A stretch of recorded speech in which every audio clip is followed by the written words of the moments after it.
Good evening, Stratford. Good evening. A pleasure to be back again. Some months ago, I was here telling you about the ABC of stellar evolution, how three factors effectively can be used to tell us about or understand how to govern the process of star birth, star life, star death. This is a complementary talk to that one, where I'm talking about the ABC of galaxy evolution, looking at the somewhat larger scale. How did the universe come to look the way it does?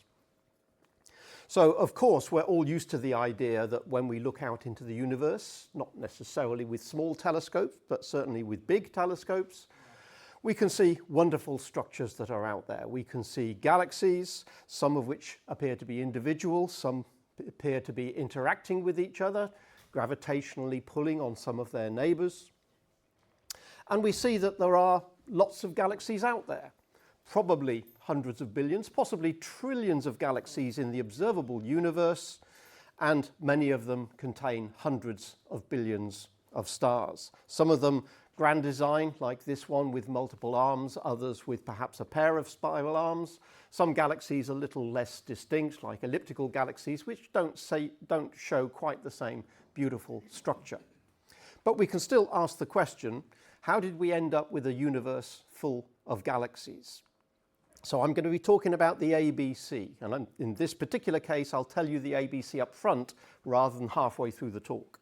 So the ABC are, A stands for accretion, because once all of the hydrogen was made in the early universe, it only took 3 minutes to make all of the hydrogen in the universe. Since then, gravity has been pulling on all the matter in the universe, accreting it into larger and larger structures. So effectively, since the Big Bang, matter that was made in the first few minutes has been coming together under the influence of gravity. The second main influence on what's happened to galaxies over the last few billion years is the fact that it appears that at the center of every galaxy, certainly everything that we've looked at so far, possibly all galaxies in the universe, seem to have supermassive black holes at their centers. Some of these black holes are very active, by which I mean matter is falling into the black hole, or one way of thinking of it is the black hole is feeding on all of the matter around it, all of the gas, the dust, and possibly a few stars that are falling in as well. Some black holes at the center of some galaxies appear to be altogether more quiescent. For instance, the supermassive black hole at the center of our galaxy doesn't appear to be feeding at the moment. In other words, it's not producing a huge amount of energy because of the matter that's falling into our black hole. But we can see other galaxies in which they are quite definitely very active. So that's the A and the B, and the final factor that determines a lot of the way galaxies evolve after they're made, the way they evolve for the next few billion or tens of billions or possibly hundreds of billions of years. The third factor is C for collisions, because collisions and mergers of galaxies seem to be the dominant factor that determine how they grow in size. They don't get bigger naturally, in the sense that they only get bigger by cannibalizing another galaxy and basically gobbling up all of its stars, and hence you end up with a galaxy with more stars. So that happens in a process that takes many billions of years. So we're going to have a look at the A, B, and C in due course. But we can ask ourselves, well, where does the story actually start? And like almost every story in astronomy, it starts at the beginning. And I would argue it starts at the beginning of everything, which is a completely different talk. But it's basically, how did we end up with hydrogen? And we ended up with hydrogen in the first 3 minutes because the universe is built from the bottom up. A whole load of particles came into existence, and they ultimately made all the hydrogen and the helium. But we currently see ourselves in a universe which is expanding. We can see all the galaxies that appear to be receding from each other. And we come to the conclusion that the universe appears to be 13.8 billion years old. All the galaxies are flying apart from each other, or at least receding from each other. And so we can come to the conclusion, if they're all moving away from each other, then surely in the distant past they were all much closer. And if we wind that clock back to the extreme, we could say that if you wind it back to a fraction of a second after the Big Bang, everything that we currently see in the observable universe, in other words, everything that we can currently observe in a sphere, 100 billion light years in diameter, all of that stuff used to be a lot closer together. ultimately, if you wind the clock back far enough, they used to be centimeters apart. So in other words, what I think of as the cosmic golf ball is the observable universe used to be contained in a much smaller sphere than it is now. I'm not saying that's all there is to the universe, but everything that we can currently see used to be a lot closer together. And in that first fraction of a second, well, the cosmic golf ball that contained essentially everything, all the energy, all the matter that we see today, that cosmic golf ball had dimples in it, just like real golf balls, which is why I like that particular analogy. Now, the golf balls aren't actually dimples in the surface of the sphere. It's just an analogy for small variations in density and temperature and pressure within the small body of matter that ultimately expanded into the universe we see today. Along the way, the universe turned transparent. Approximately 380,000 years after time t equals 0, the universe became transparent because positively charged particles and negatively charged particles got together to make neutral atoms. Once you make neutral atoms, the universe turns transparent. Any light that was flying around at that particular point was released and flew across the universe. And that's what we see today as the cosmic microwave background. Originally, the universe was very hot, and so the light was visible light, a lot of visible and probably some ultraviolet light as well. But given that the universe is now 1,000 times larger than it was back in those days, all of the light from that early universe has been stretched 1,000 times. So instead of the wavelength of light being the wavelength of visible light, about a micron or so, it's been stretched 1,000-fold. So that light is now millimeters in wavelength, and millimeter wavelengths is what we call microwaves. So that, if you like, is an imprint of the golf ball that we just saw. The small dimples in that golf ball ultimately gave rise to that small variation, that mottling we can see, which is a small variation in the intensity of the cosmic microwave background. There isn't actually much variation. It's been exaggerated in this all-sky map in which the sky has been unwrapped into this ellipse. So we have hot areas, slightly more intense microwaves in the red areas, blue areas a little bit colder, the microwaves a little less intense. But effectively, this is an imprint left by the original cosmic golf ball.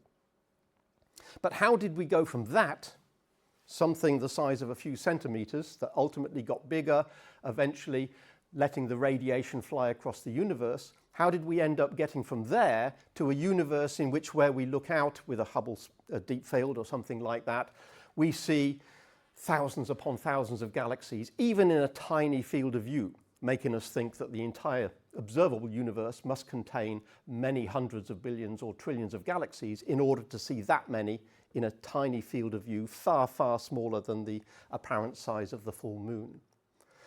Well, I would say here, everything we understand, perhaps I should say most of what we understand about how we get from the very early universe to where we are now with a universe full of galaxies, we really only really understand it because of simulation.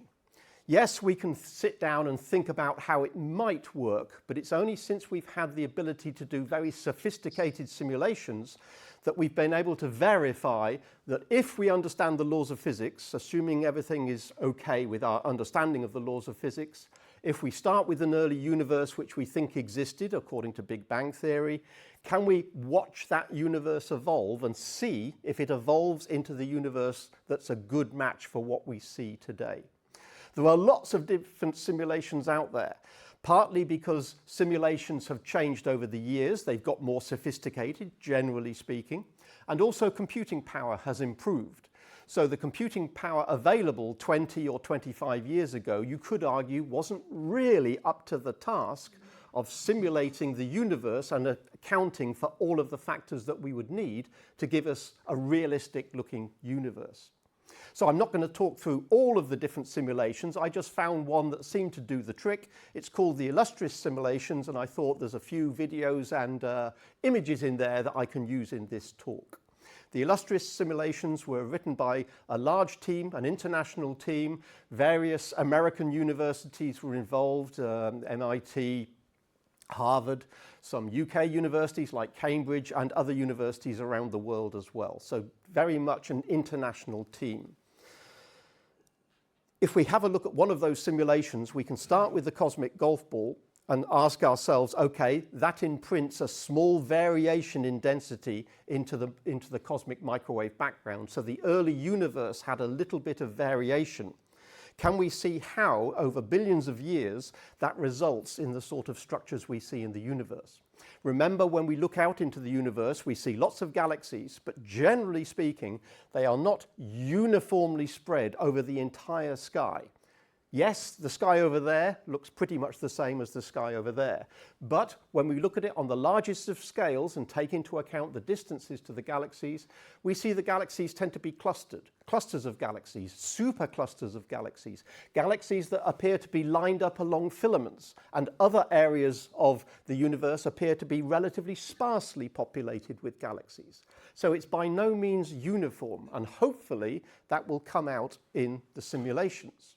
So here's a simulation carried out a few years ago where it's not the entire universe, because even now that can't be done. Computing power isn't up to the job of simulating the entire universe. You take a chunk of space, a really big chunk, we'll come to the sizes in just a moment. You fill it with stuff and you put in a small variation. You don't fill it uniformly with matter. You fill it with matter and put a little bit of variation in, just like we saw the variation in the cosmic microwave background, or the hypothesis or the hypothesized variations, the dimples in the golf ball. So perhaps you can see that in this particular case, the blue there isn't perfectly uniform. Some patches of blue are just a little bit darker than others. It's a little bit mottled. And the shade of blue represents the density. As gravity takes hold in this simulation, which I'll start in just a second, as gravity takes hold, some bits are going to get even more denser. In other words, gravity is going to grab hold of the dense regions and they are going to collapse into even more dense regions. Let's run the simulation and see what's happening. Notice that some parts are getting brighter, meaning denser. Some parts of this are now white, which means very dense. This is where galaxies and clusters of galaxies are starting to form.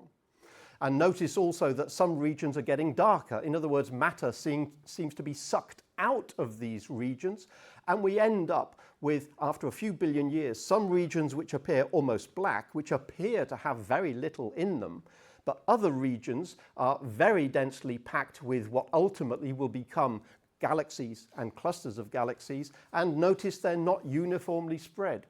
The original golf ball has turned into what you might think of as a cosmic web, a web-like structure with filaments. And where filaments meet, that's where you get the densest regions, where you get the densest matter that ultimately is dense enough to form stars and galaxies. So the fact that we can run a simulation from essentially just a lump of the universe which contains matter and essentially a very small variation, it looks like gravity alone is almost enough to give us the sort of structure in the universe which is believable. It doesn't give us a universe which looks completely different than the universe in which we live. So that's one of the reasons that we have some confidence in these simulations, is because the final, what does it look like after 13.8 billion years, bears a smattering resemblance to what we actually see when we start to map out the large-scale structures of the universe.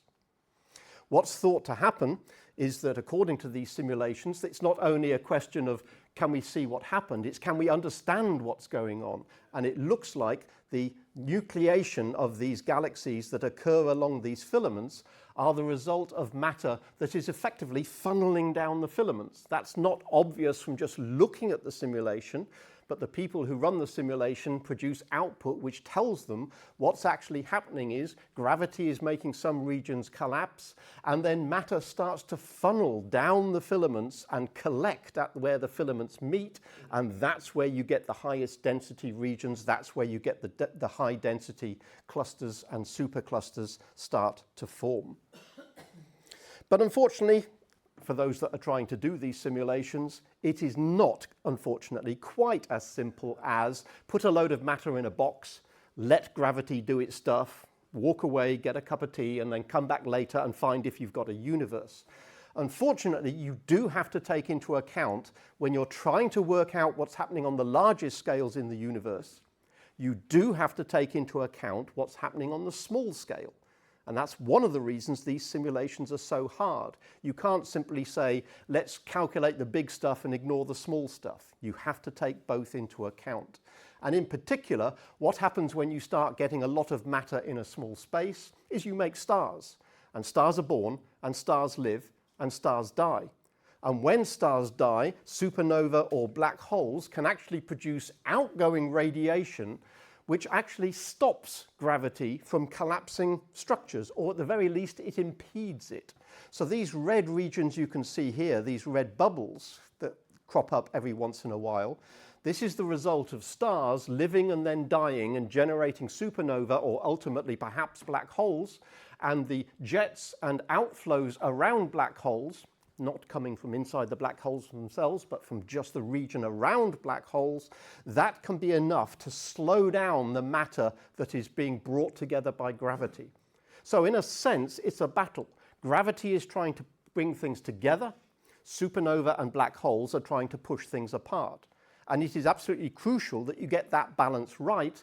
Otherwise, you simply do not get the amount of stuff in the universe that we see. You either get things collapsing too quickly or things collapsing not fast enough, if you don't take into account what gravity is doing on the large scale and what stars are doing on the smaller scale. It would be nice if we can run a simulation that effectively tells us about the diversity of galaxies that are out there. This is just a snapshot of 100 or more galaxies, in which we've taken a whole load of galaxies that we see in the sky and asking ourselves, well, they come in different shapes and sizes. Some tend to be rather blue. In other words, they're made of stars that tend to radiate a lot at the blue end of the spectrum. So there's a lot of galaxies that tend to be blue. They're disk-like. If you see them from the side, they look quite thin, and quite often they have a spiral structure. And some galaxies are rather different. If we look on the right-hand side, there's a lot of galaxies that appear to be more orangey or reddy, in other words, stars emitting at the red end of the spectrum. And they tend to be rather featureless in that they don't have spiral arms. They're more elliptical, rugby balls with very little internal structure and no sign of any spiral arms. So it would be nice if any simulation that we have that's running that hopefully is telling us how galaxies came to be the way they are, it would be nice if they reproduce a reasonable subset of all the galaxies that we know actually exist in the universe. So let's have a quick look at how these simulations look, the illustrious simulations look, when we're trying to get gravity to accrete a whole load of hydrogen from the early universe to make something that we can recognize as that looks a bit like a galaxy. So the illustrious simulation itself, this particular simulation, remember I've just picked one of many families. This is trying to start with very early universe and come up to the present day. In principle, the simulation could run longer into the future, but we don't actually know what galaxies in the future are going to look like, so there's no point. We may as well run up to the present day and then say, does that look right? It's a bit expensive to run a simulation beyond that when we don't know what the answer should be in the first place. So the illustrious simulation takes into account matter accretion. Again, I was trying to sort of imply that's all that matters, but unfortunately no. We do have to take into account that black holes and supernova are pushing out when gravity is pulling in. And the elephant in the room is, well, actually there's a whole load of dark matter out there. It's not just a question of saying we start with a universe full of hydrogen and hydrogen makes stars. We have to take into account the fact that there's actually more dark matter than there is ordinary matter. Even if you add up all the hydrogen and helium, it's completely outweighed by the amount of dark matter. And if you'll excuse the pun, it does matter. If you don't include dark matter in your simulations and just assume we're in a universe full of hydrogen and helium and say what happens then, the answer is you don't get the universe that we see today. You have to throw dark matter into the mix in order to get the simulations to show after 13.8 billion years, yep, that's sort of what we're seeing. Galaxies that look like this, galaxies that look like that. So it's not simply a question that we know dark matter is out there from certain observations. We need dark matter for our simulations to actually work. So it's complicated. We have to do things on the largest of scales, huge distances between galaxies, but we have to take into account the astrophysics that tells us about what supernovae are doing, what black holes are doing, and we have to have some understanding of how ordinary matter behaves and how dark matter behaves. We don't necessarily know what dark matter is, but we apparently know that it interacts with gravity, doesn't seem to produce any light, doesn't absorb any light, doesn't interact with light in any way, and doesn't make stars. So we know some properties of dark matter, even though we don't actually know what it is, and hence we can put that into the simulations.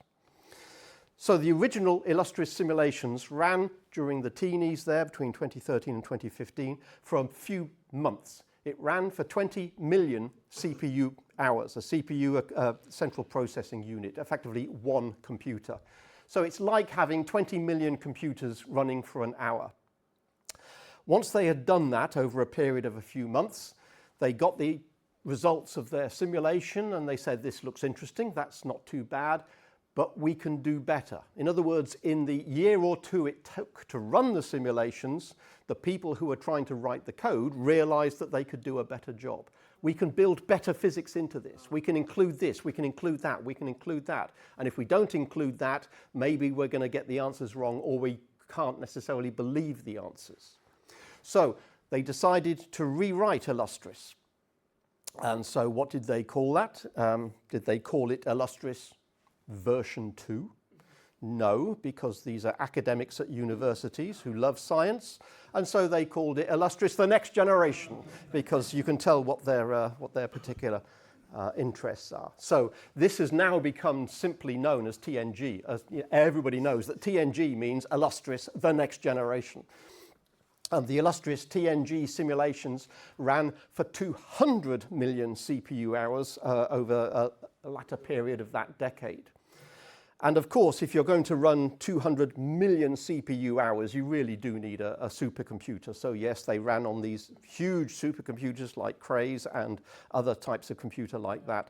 And just to give it sort of a sense of scale, if you wanted to run on the fastest PC you could lay your hands on, this code would take approximately 20,000 years to run. So that's too much even for a whole army of PhD students to wait for. So you really do need to ask for the fastest supercomputer you can get your hands on, and even then the code takes days, weeks, months, or a fraction of a year to run to give you an output which hopefully you can believe. Very sophisticated, very clever coding on the part of the people who put the simulations together. The TNG simulations were done on 3 different scales: 50, 100 and 300 million parsecs, or if you prefer, 150, 300 and 1,000 million light years. In other words, you can imagine a chunk of space, 300 megaparsecs in size. The simulation was done to try and get the large-scale structure of the universe right. But a similar set of simulations were also done on a much smaller scale, so you can get much better detail. You haven't got the computing power to do really fine detail over huge volumes. So you do a simulation at large volumes and see what's going on, and you do a simulation over small volumes to get the detail, and you do one in the middle, it's a bit like the 3 bears, to try and make sure that everything ties up correctly and that what you see here you can also see there in slightly less detail, and then you get the scale of the universe. Just a reminder for those that have forgotten, 1 parsec is 3 and a bit light years. Amateur astronomers tend to prefer light years because it's how far light travels in a year. It's a nice, easy thing to get your head round. Astrophysicists and scientists tend to prefer parsecs, parallax seconds, and it's just historical that astrophysicists prefer parsecs, amateurs prefer light years, and we just have to get used to this factor of 3 between the two. But as a sort of useful yardstick, let's just remind ourselves that the Milky Way is something of order 150,000 light years in diameter, so that's about 50 kiloparsecs. And if we think about the distance between galaxies, if we take the distance from the Milky Way to the Andromeda galaxy as a sort of a yardstick, Milky Way to Andromeda, that's about a megaparsec, because it's 2.5 million light years, near enough a megaparsec. So it's a useful mnemonic is, if you wanted to just forget light years for the time being, the typical distance between stars is of order parsecs. The typical distance between galaxies is of order megaparsecs. That's just a useful way of reminding yourself within a galaxy, parsecs matter. When you're talking about distances between galaxies, it's the megaparsec, which is the useful yardstick to work by. So let's actually have a look at an illustrious TNG simulation. If anybody's interested, the web page is down there. I hope you can still read it, and I'm happy to pass on any links to you if you wish. Handouts here will give you these web addresses if you want to go back and check it for yourself. So here we're talking about a spatial scale of 50 kiloparsecs or so. So we're talking about the scale of a galaxy. We're not talking about the scale of 1,000 galaxies or 1,000,000 galaxies in a huge chunk of space. We're talking about running the simulation and then zooming in to a particular chunk of this simulation to get an idea of what's going on. And we're looking at a part of space in which a number of different filaments are intersecting. So not visible in this image is the fact that a filament is coming down from the top right, and a filament is coming in from the left, and a filament is coming in, I think, from the bottom right. And the simulation is telling the scientists that matter is funneling in from each of these directions and condensing under gravity in this region. Let's run the simulation for a few billion years. Bright means dense and ultimately hot. Dark blue indicates less dense. So you can see it is pretty chaotic, especially in the early days. It is a mess. But ultimately, as you can see, stuff falling in, some of which is captured by the gravity of this particular knot, some of it is lost. So it is very nebulous in the very early days, and it is clearly circulating around a particular point here, simply because you'll never get a situation where there's no circulation. Notice the corners are now getting very dark. A lot of the matter has now funneled out of these regions and condensed into this central region, which is looking more and more like a spiral galaxy. So we don't necessarily have well-defined spiral arms yet. It takes a little while for them to settle down. But we can see how matter falling in from a distance along the filaments can condense into a region which ultimately can form a galaxy, or possibly a collection of galaxies, depending on how the matter is falling in. We can ask ourselves, how good a job do these simulations do? Here's a little bit of a simulation of TNG 300, so TNG simulated on a spatial scale of 300 megaparsecs. The background web-like structure is simply what we saw before. It's been reversed so that the dark lines show up better on a bright background. So we can see on the largest of scales, the universe appears to have a filamentary structure with some regions that are quite barren and other regions which are knotted and quite dense. And here, what the panel shows is if we zoom into some of these dense regions, we can see individual galaxies that are being made as this simulation runs. And we can ask ourselves, well, this is what the simulation is telling us we ought to see. What do we actually see if we look out into the universe? Do we see anything that looks vaguely like these sorts of galaxies? And the answer is yes.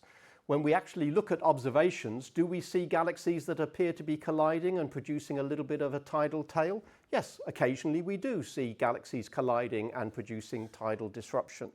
Do we often see two galaxies in a little dance going around each other? Yes, occasionally we see two galaxies where the spiral arms are being disrupted by the appearance of the neighbor.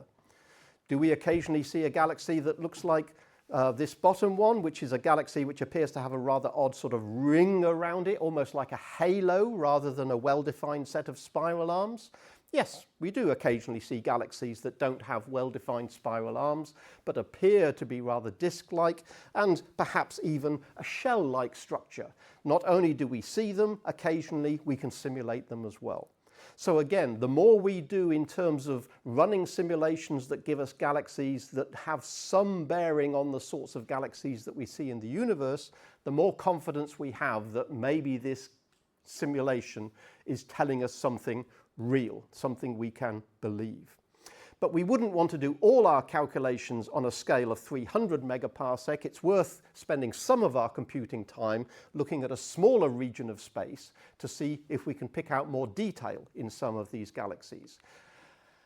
And the TNG 50 does precisely that. Remember, on a 50 megaparsec scale, we can get a lot of information about individual galaxies. So if we switch from 300 to 50, then we get a huge number of galaxies, some of which are simply collected together here.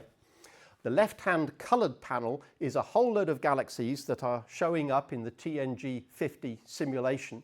And these just happen to be the disk galaxies. If any other galaxies are generated, they're put into a different pot, as it were. So here we seem to have a whole load of disk galaxies that often have this whirlpool structure, some signs of spiral arms definitely developing there. The left-hand colored images are where the hydrogen is. In other words, the simulation runs, there may be some dark matter in there, but the question is, where does the hydrogen end up?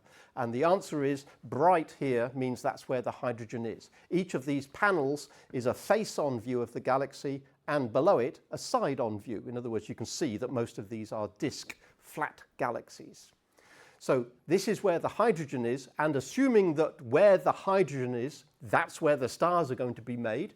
Perfectly reasonable assumption. You can't make stars without hydrogen gas. So if we see where the hydrogen gas is going when the galaxies form, that will tell us where the stars are going to be. And if we assume the stars are luminous, then the right-hand side, the grayscale images, is if that's where the hydrogen is, what would we expect to see of the stars that are shining in these galaxies? And so the right-hand side is what we might expect to see through a telescope if the universe is the same as the one generated by this simulation. And most people should agree that when you look at these various items on the right-hand side, we've seen galaxies that look like this. We can't necessarily pick out exactly which galaxy or which M number corresponds to which one. It is representative of the sort of galaxies that we definitely see, of all the spiral galaxies that we see in the universe. That looks like the sort of distribution that we can see. So again, the TNG 50 is giving us the detail that gives us confidence that, I think we understand how galaxies are made. In particular, one type of galaxy is made in this simulation. There are galaxies with about 200 billion stars, or at least a mass of 200 billion times the mass of our sun, which is not quite the same thing, but it's close enough. In other words, these simulations do generate spiral galaxies that have spiral arm structure as seen from above and look relatively flat, like two fried eggs back to back, as seen from the side, and they have a mass very similar to the mass of the Milky Way. In other words, these simulations generate not only interesting looking galaxies that we see through our telescopes, it also seems to generate galaxies like ours. And any simulation that generates lots of interesting galaxies but doesn't generate anything that looks like the Milky Way, again, that can't be right, because we know at least one example of the Milky Way and we've seen others that look similar. So again, we have confidence that these simulations are telling us about the universe in which we live. The B of the ABC is black holes. Now, I appreciate you've got somebody coming next month to tell you about black holes, so perhaps I'll keep this relatively straightforward. So we know there are galaxies at the centers of black holes at the centers of galaxies, simply because for ours, one of the first we're able to see, we were able to establish that there are stars moving in orbits around something that we cannot see. In other words, for a decade or so, big telescopes on Earth were monitoring what stars near the center of the galaxy were doing, and over a period of more than a decade, it was seen that lots of galaxies are moving in ellipses and must be orbiting something, apparently a common object, because lots of stars are all moving around the same object, and yet that object was not visible, despite the fact that these stars were. So the stars are in orbit around, well, what? It seems to be very massive because it's making these stars move very rapidly around something there. And we know about Kepler's laws that tell us how objects move in circular or elliptical orbits. Kepler and Newton told us all about that. So we know the mass of this object, but we can't see it. Invisible, but massive. It seems to be a black hole. When we look at all of the stars, this is just a selection of them, but lots of these stars moving around a very small object. It must be small, otherwise the stars would have hit it. So it can't be very large. It must be smaller than the smallest ellipse at that point, and yet it must have a mass of something like 4 million solar masses. I'm using the symbol here. Capital M circle dot is just my shorthand for the mass of the sun. There's nothing special about the mass of the sun. It's just a convenient unit to use. So from Kepler's laws, we can work out that this object keeping all of these stars in orbit must have 4 million solar masses, and yet its size, judging from how far away the center of the galaxy is, its size must be much smaller than our solar system. Basically only a few light hours or so in diameter, despite the fact that its mass is huge. It can't be a star cluster. Even though it's got the mass of a star cluster, it cannot be a star cluster because it's smaller than the solar system. And the only thing that fits the bill is a black hole. So we came to the conclusion that the Milky Way contains a black hole at its core, and when we look at star motion in other galaxies, we come to a similar conclusion. There is something very massive at the center of every galaxy that we've studied. So this is just a sort of a side view. This is actually a picture of the Milky Way taken from Earth, so it's from the inside, but let's imagine it's a picture from the outside. There's the two fried eggs back to back, and somewhere buried in there, we can't see it because of all of this gas and dust. We need telescopes that work in the infrared to penetrate that in order to see these stars, which are in orbits way, way, way smaller than 1 pixel in this particular image, very close to the center of the Milky Way. And we now know that essentially other galaxies, for instance, Centaurus A, we know that the black hole at the center of that one is not simply 4 million solar masses, it's more like 100 million solar masses. And that is by no means the largest. We know of galaxies in which the supermassive black hole at the center is many billions of solar masses. So we know there are huge variations in mass. And we know that black holes can feed. If a star gets too close to a black hole, well, a star could, in principle, be ripped to shreds. So there was a black hole lurking there which we didn't notice to start with. But if a star gets too close, the star can be disrupted. All of the matter doesn't go down the plug hole in one go, any more than when you empty a bath and pull the plug. All the water doesn't go down the plug immediately. It tends to circulate, and different parts of the water will wait their turn to go down the plug hole. Pretty much the same with the black hole. All of the matter is being pulled by the strong gravity of the black hole, but you end up with this so-called accretion disk of all the matter circulating. The insides of the accretion disk are disappearing down the black hole. The outer parts of the accretion disk are orbiting, waiting their turn to go down. And all of the particles in the accretion disk, what was left over of ripping the star apart, all of them are interacting with each other, banging into each other, producing heat. So the accretion disk itself is very hot, and the accretion disk can radiate huge amounts of radiation. We also notice that when matter goes down into the black hole, there's a tendency for the black hole to produce jets heading off in the two directions. How does that work? Well, we're not entirely sure. There is clearly the energy of matter falling in that's the energy source, but how does that get converted into jets that are firing out along the axes? We think it's a question of how the angular momentum is being distributed in the system. We think it's probably a function of what magnetic fields are being generated as well, but we don't have a black hole on our doorstep to study.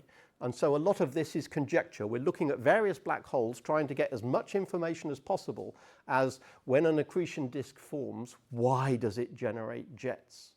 Other systems generate jets as well. For instance, when matter falls in and starts to generate a solar system, the star can generate jets. We've seen that from images of what's going on within our own galaxy. But exactly what the mechanism is, still the jury is out there.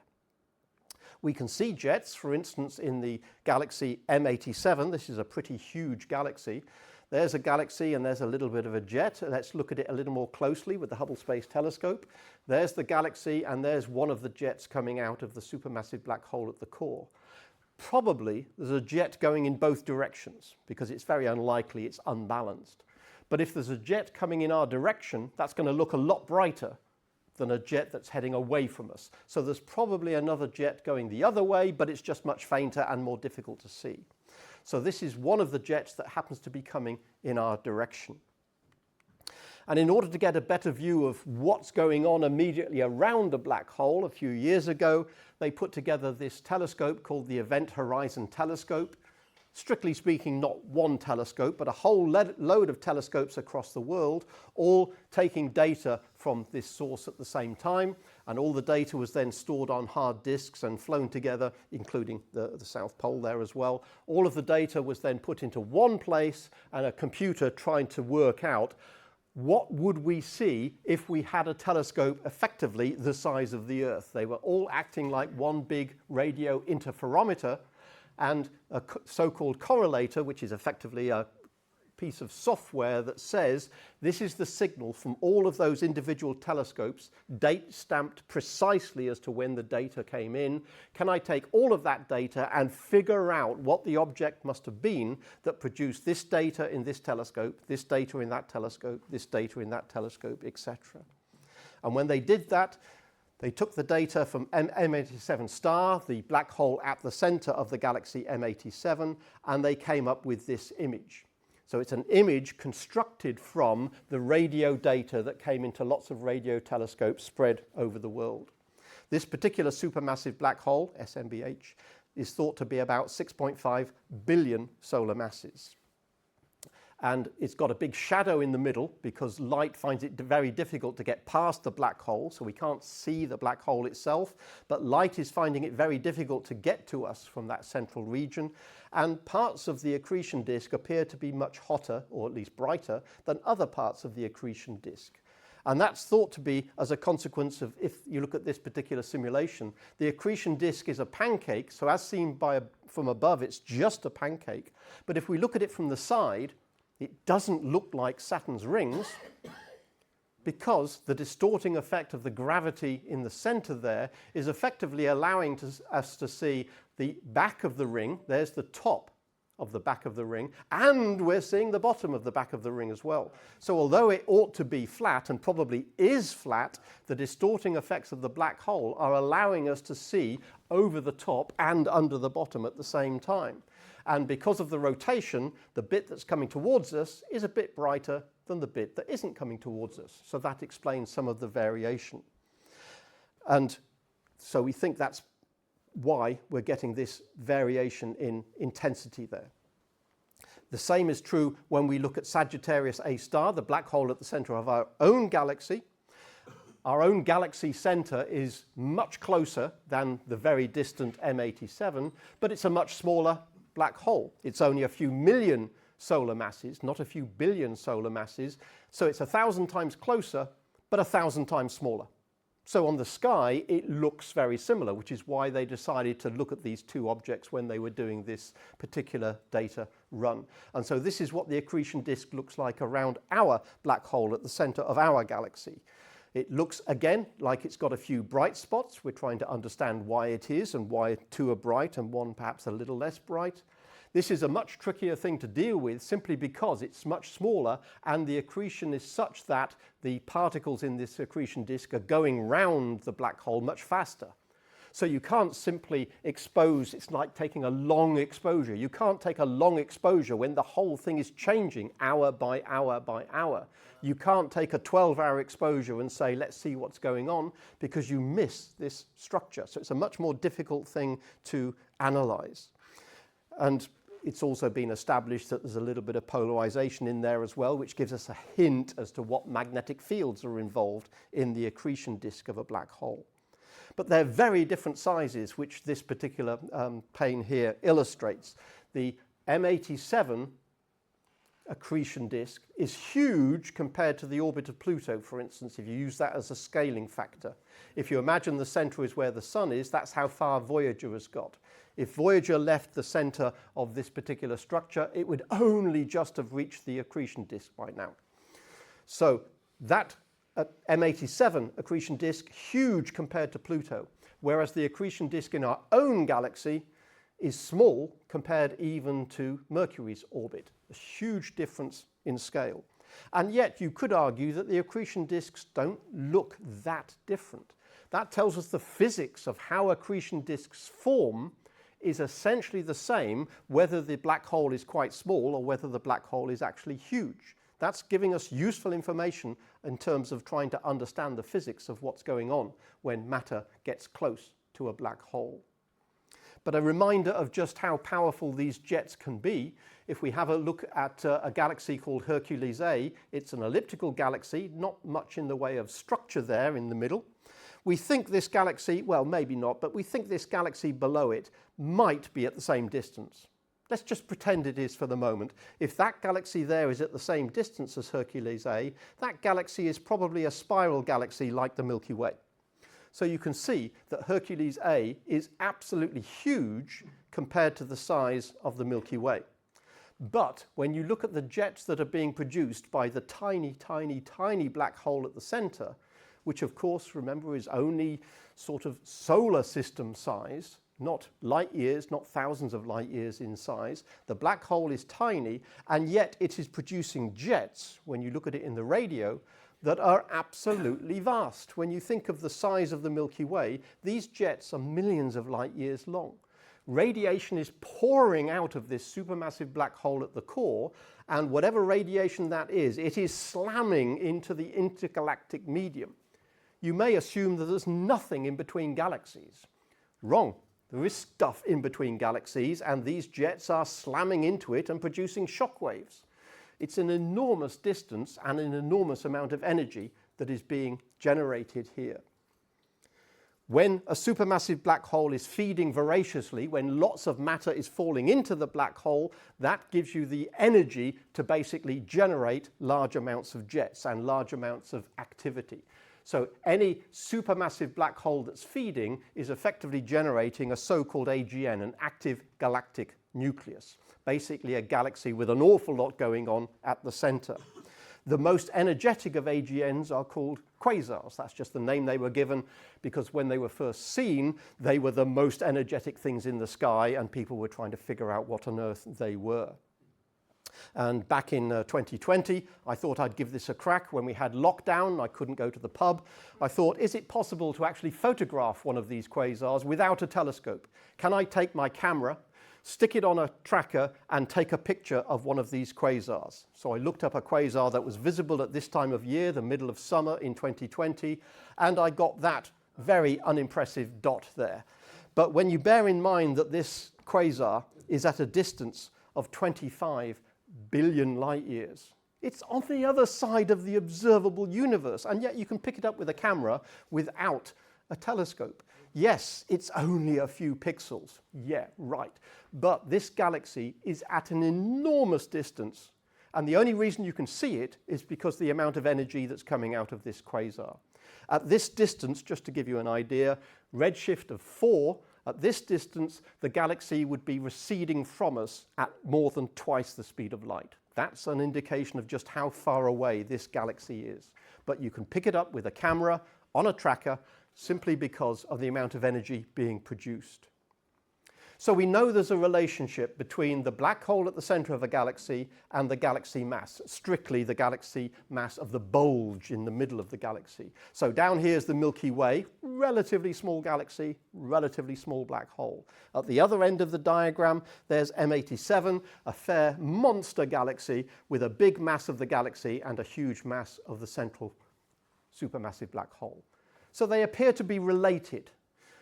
But related doesn't tell you which came first. It's a chicken and egg problem. When the universe started to produce stars and galaxies, did it produce a supermassive black hole and then a galaxy grow around it? Or did a galaxy form and then stars die and then produce black holes which came together and merged to make a really, really big black hole at the core? We really don't know, except that's one of the questions that the James Webb Space Telescope is trying to answer. The James Webb Space Telescope is trying to see as far into the distance as possible because of the finite speed of light. The further you can look, the further back in time you are looking. So if you look at the very early galaxies, can you tell whether or not black holes were made first and then galaxies formed, or galaxies formed and then eventually along came the supermassive black holes?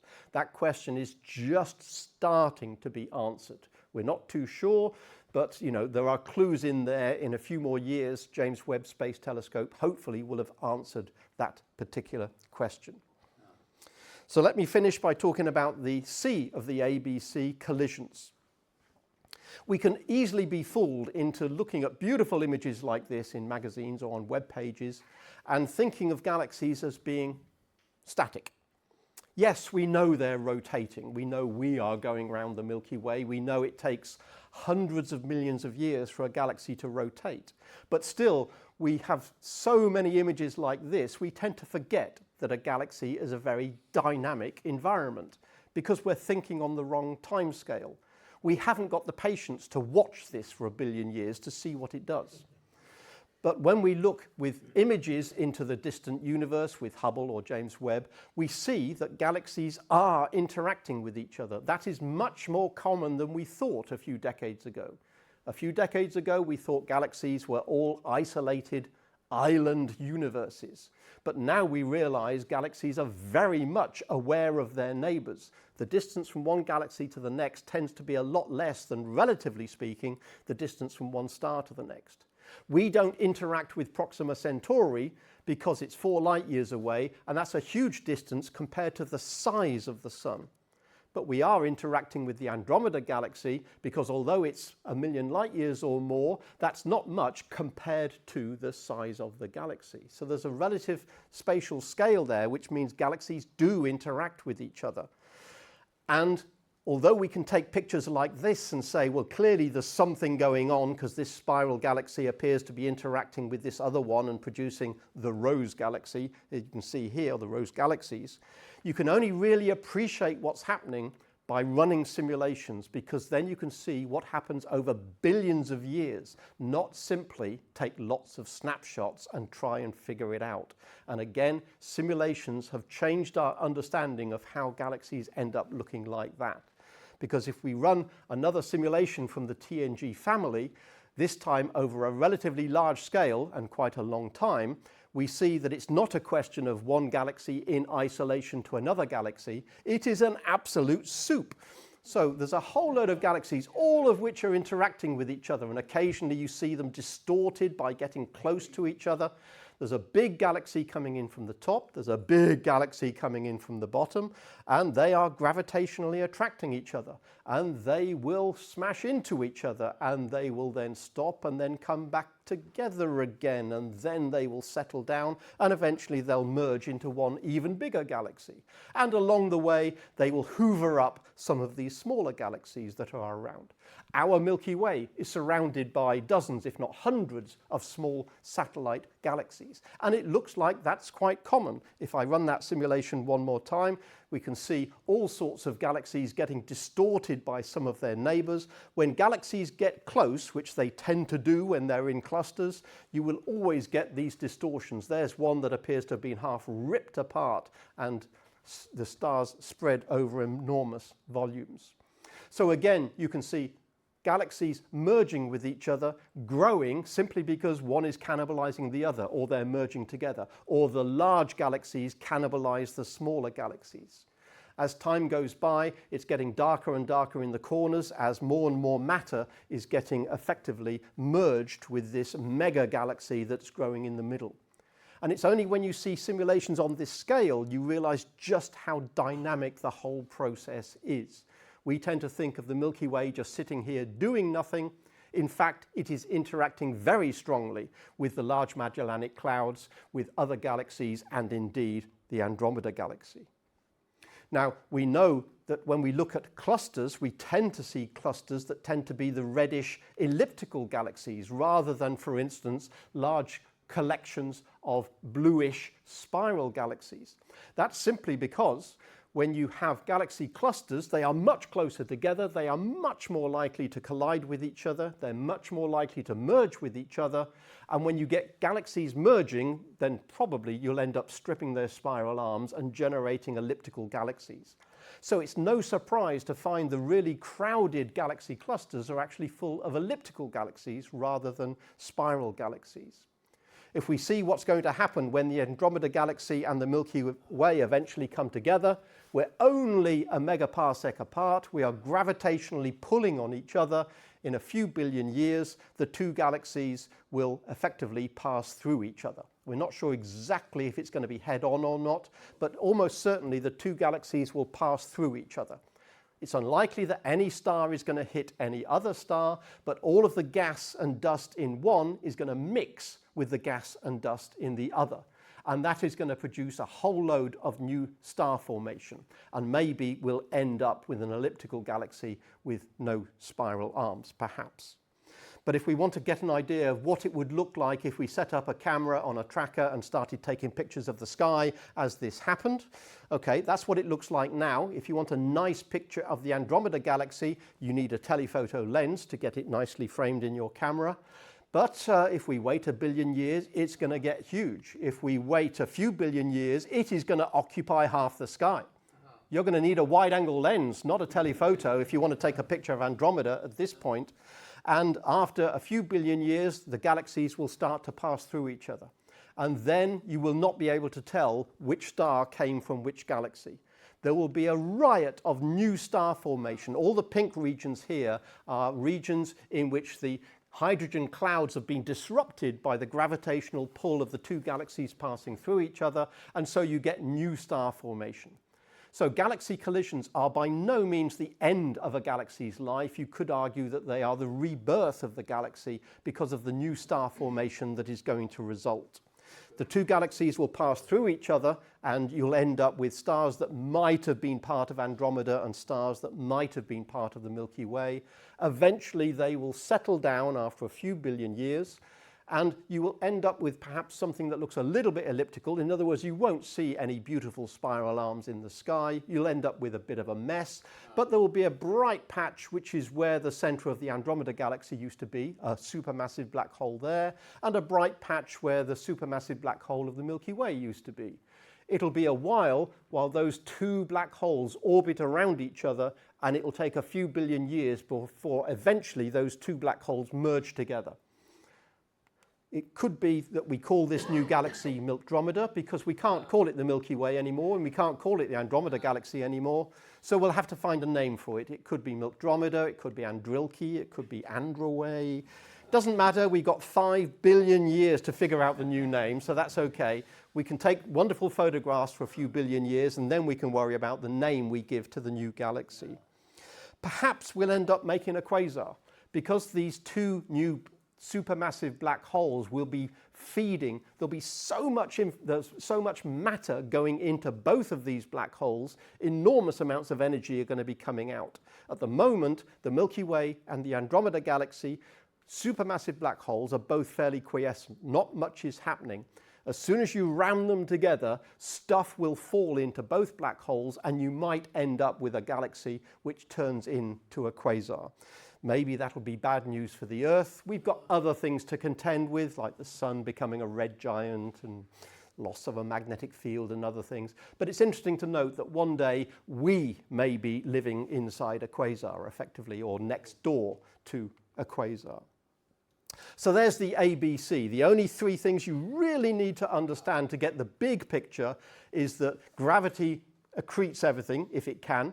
Black holes try to stop them by generating jets and outflows of radiation from accretion disk, which tends to impede the falling in of matter. And in the long term, it's collisions that decide how galaxies grow. You make a galaxy with a certain number of stars, and then over time, it'll cannibalize its neighbors, and they will grow and grow and grow, depending on how many neighbors they have, whether this galaxy exists in a huge supercluster or the galaxy is relatively alone in terms of how many neighbors it has. So next time you see these beautiful images in Sky at Night magazine or Astronomy Now or on the web or on the Hubble Heritage web pages or whatever, whenever you see images like this, either imaged in this way or even looking through a telescope and seeing a small smudge of light, which is a Messier number, I hope you remember the A, the B, and the C. Thank you all very much.